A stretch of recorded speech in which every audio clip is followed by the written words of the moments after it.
Welcome back to the Daniel Fast Feast. I'm making thumbprint cookies today from Oh She Glows, which was one of the first websites that I used when I was doing the Daniel Fast. Very simple: oats, banana, cinnamon, chia seed, and some salt. You want to preheat your oven to 350 degrees because this goes by very quickly, so you want to make sure your oven is nice and hot.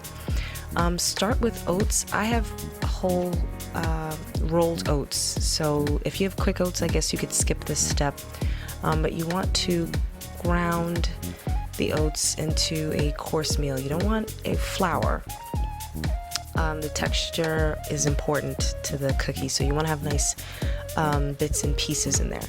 Once you've ground it to the right texture, add everything into a small bowl, and then you're going to mash your banana.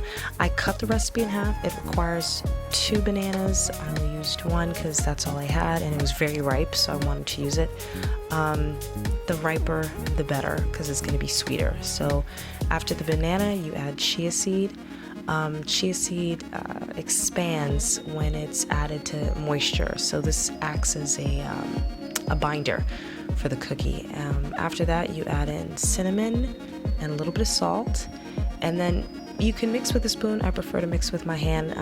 If you can see in the back, I had a spoon and it just wasn't working, so just mix everything up with your hands, and that's all there is to the dough. I set it aside because I realized it's the Daniel Fast. I can't use jam to put in the middle of the cookie, so I decided to make a quick date paste, which is what I used for a substitute for jam.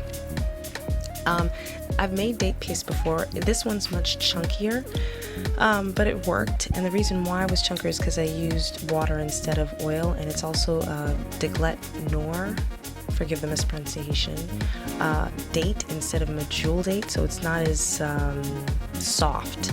So set aside the date paste once you've made it and roll your cookies into that size. I don't know what that size would be.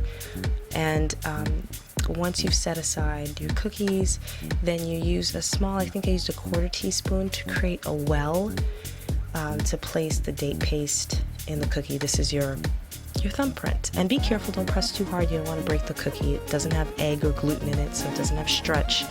So press just enough so you can place a small amount of date paste into the middle of each cookie.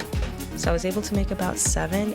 They look identical after they're baked, so I didn't have a after shot. This is it. And they were delicious. They make a really nice breakfast cookie and a snack. I hope you'll give it a try, and I'll see you in the next one. Bye.